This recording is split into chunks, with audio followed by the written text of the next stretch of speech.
ruego también ser lo más concreto, asambleísta. La asambleísta Lucía Pozo dijo que se debe reforzar el sistema judicial mientras las sentencias sigan teniendo el precio. La realidad no va a cambiar en nuestro país. Los temas de extinción de dominio deben tratarse porque las delincuentes de cuello blanco no pueden quedar en la impunidad, señaló. Tercera intervención, también integrante de la comisión ocasional, asambleísta Patricia Mendoza. Y a todos los ecuatorianos que nos siguen por los diferentes medios y vías de comunicación. Voy a empezar refiriéndome a lo sucedido el sábado anterior, 29 de junio, en la sesión de la Comisión Ocasional para tratar el proyecto de ley orgánica para la aplicación de la consulta popular y referéndum del 21 de abril del 2024. Y me refiero a ello dejando claro que conjuntamente con mi bancada, la de la Revolución Ciudadana, presentamos en el mes de enero el proyecto de ley reformatoria que atiende las preguntas de la consulta popular y evita el desperdicio del dinero ecuatoriano. Este proyecto de ley ya contenía aumentos de pena en los mismos delitos que el presidente Noboa propuso en su consulta popular. Entonces, presidente Noboa, resulta bastante inverosímil y hasta grosero que hoy se venga a insinuar siquiera que la Revolución Ciudadana no quiere aumentar las penas. El proyecto de ley estuvo listo antes de que usted decidiera despilfarrar los 62 millones de dólares en una consulta innecesaria. Pero ya estamos, ya hubo la aprobación de esa consulta popular, se gastaron los 62 millones de dólares que de una forma disimulada o encubierta, lo que a usted realmente le interesaba consultar y que se aprobara era el trabajo por horas y el arbitraje internacional, preguntas en las que el pueblo ecuatoriano le dio un categórico y rotundo no.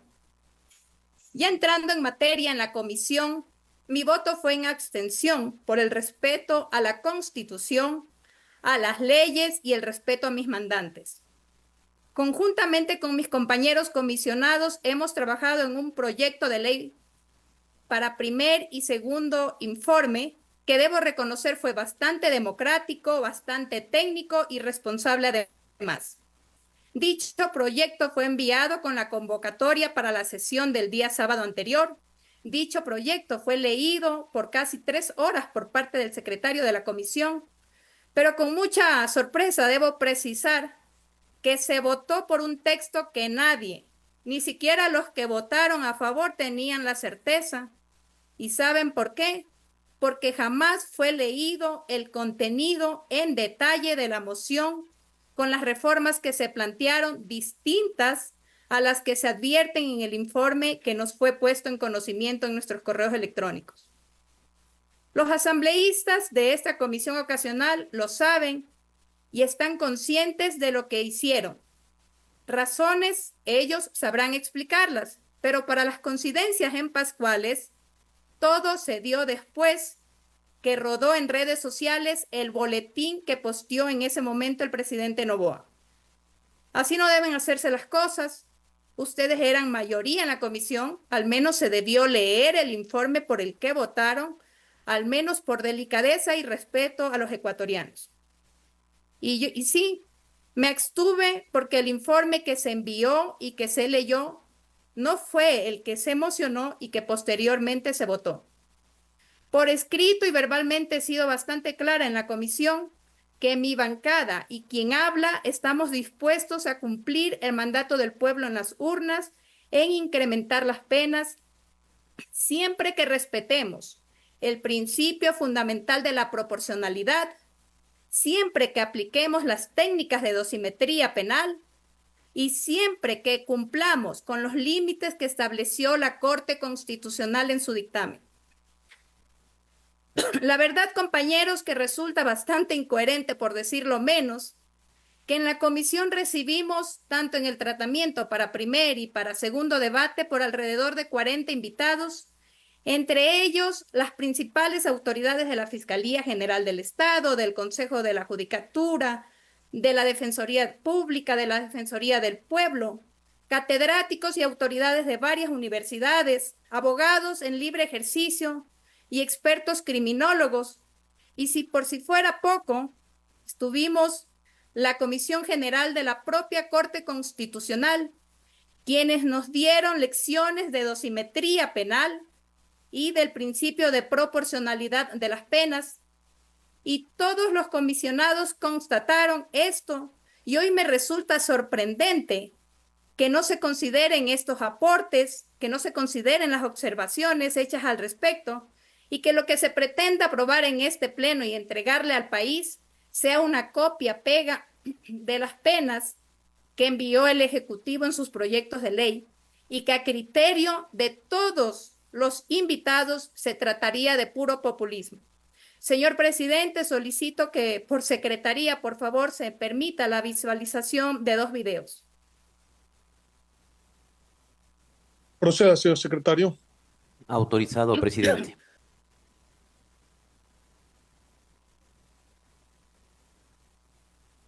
Cuando evaluó esta pregunta, hizo un recordatorio tanto para el presidente de la República como para la Asamblea Nacional. Y dentro del recordatorio que la Corte Constitucional incorporó en su análisis, estableció que tanto el presidente como la Asamblea deberán considerar el principio de estricta legalidad, el principio de configuración legislativa y el principio de proporcionalidad.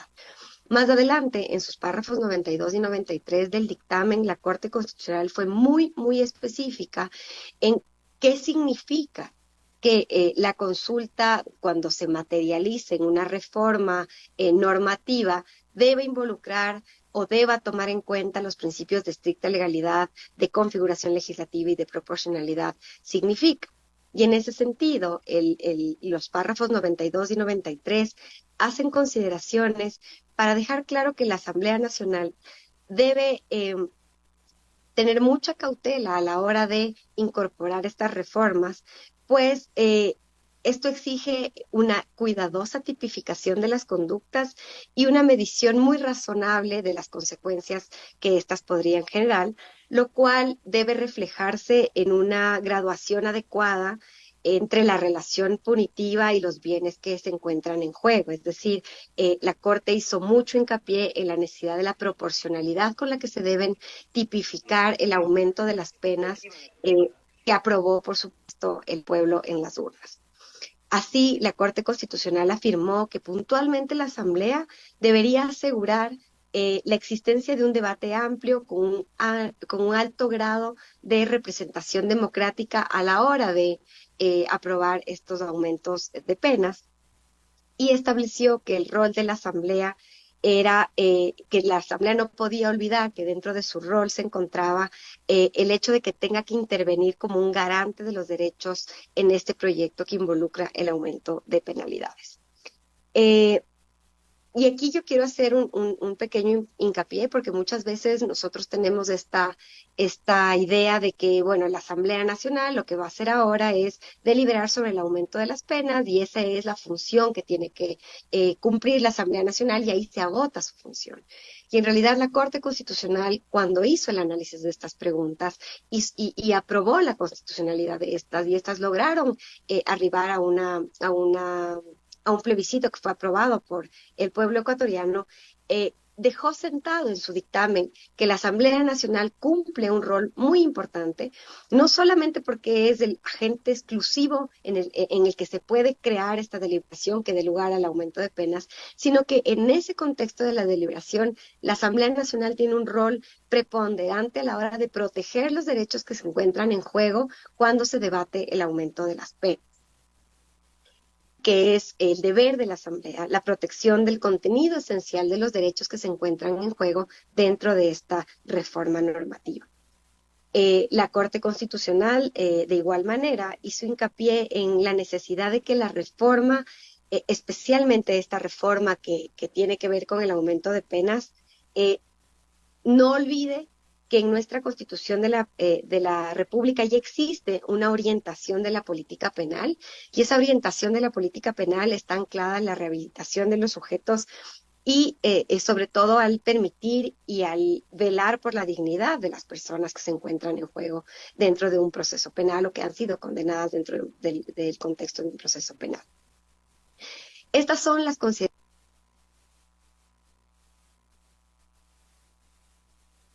Continúa, asambleísta, por favor. Le recuerdo que le queda un minuto, si es tan amable.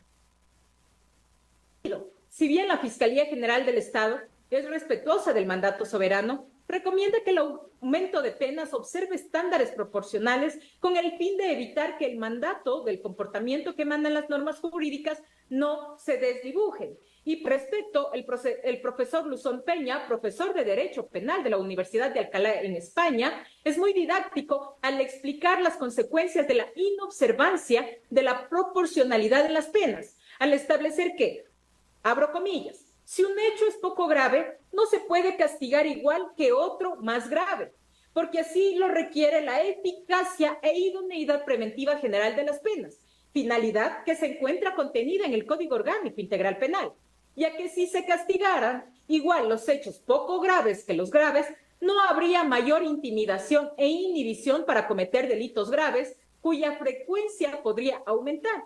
Y además se produciría una gravísima confusión en los esquemas valorativos de los ciudadanos y la sociedad. En suma, la proporcionalidad es necesaria para un adecuado funcionamiento de la prevención general de la pena.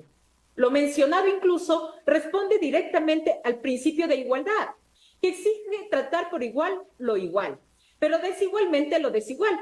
Hemos tenido varias, innumerables reformas que han subido penas, que han cambiado tipos penales, pero vemos con preocupación que la dinámica criminal no ha ido bajando, disminuyendo, sino que ha ido en aumento. Entonces, la reflexión que nos queda acá es, el aumento de penas se está convirtiendo en una política criminal efectiva.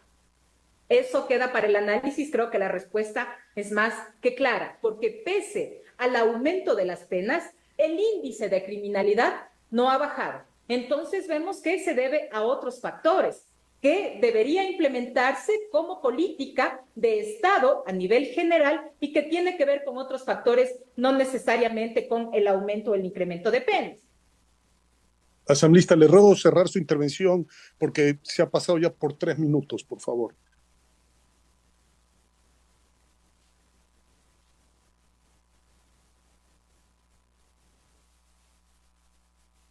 Muchas gracias, señor presidente. Y sí, le ruego que me regale 2 minutos más porque estamos en un tema bastante sensible y bastante importante para el país. Le ruego, le doy 1 minuto más, por favor, pero cierre, compañeros, por favor. Estos fueron los criterios de todas las comisiones generales y además se recomendó de un estudio criminológico detallado que respalde las modificaciones planteadas en la consulta popular. Aquí requerimos como requisito sine qua non un análisis exhaustivo sobre la pertinencia, efectividad y proporcionalidad de los incrementos de las penas. Hoy este pleno tiene que cumplir con el mandato popular, que es aumentar las penas, y todo esto obedece a la preocupante y hasta tenebroso aumento de la criminalidad que enfrenta el país sin ningún plan de acción, sin ningún plan Fénix para contrarrestar esta triste y cruel realidad. Pero a su vez tenemos que estar claros en que estamos vulnerando la obligación de un adecuado debate parlamentario para fijar y establecer aspectos inherentes al contexto normativo, disposición de la Corte Constitucional. Muy a pesar de que personalmente no estoy de acuerdo en aprobar estas penas desproporcionadas, reconozco que es un mandato popular y que hay que acatarlo. Y aquí tendría usted las herramientas necesarias, presidente Noboa, que dice necesitar para devolverle la paz y la seguridad a los ecuatorianos. Por otro lado, también ustedes, compañeros, han recibido de primera mano criterios técnicos y constitucionales de autoridades y abogados expertos en materia penal. Es por ello... Siguiente intervención, señor secretario. He repetido 3 veces que se le ha acabado el tiempo, se ha pasado con casi 5 minutos. Siguiente intervención.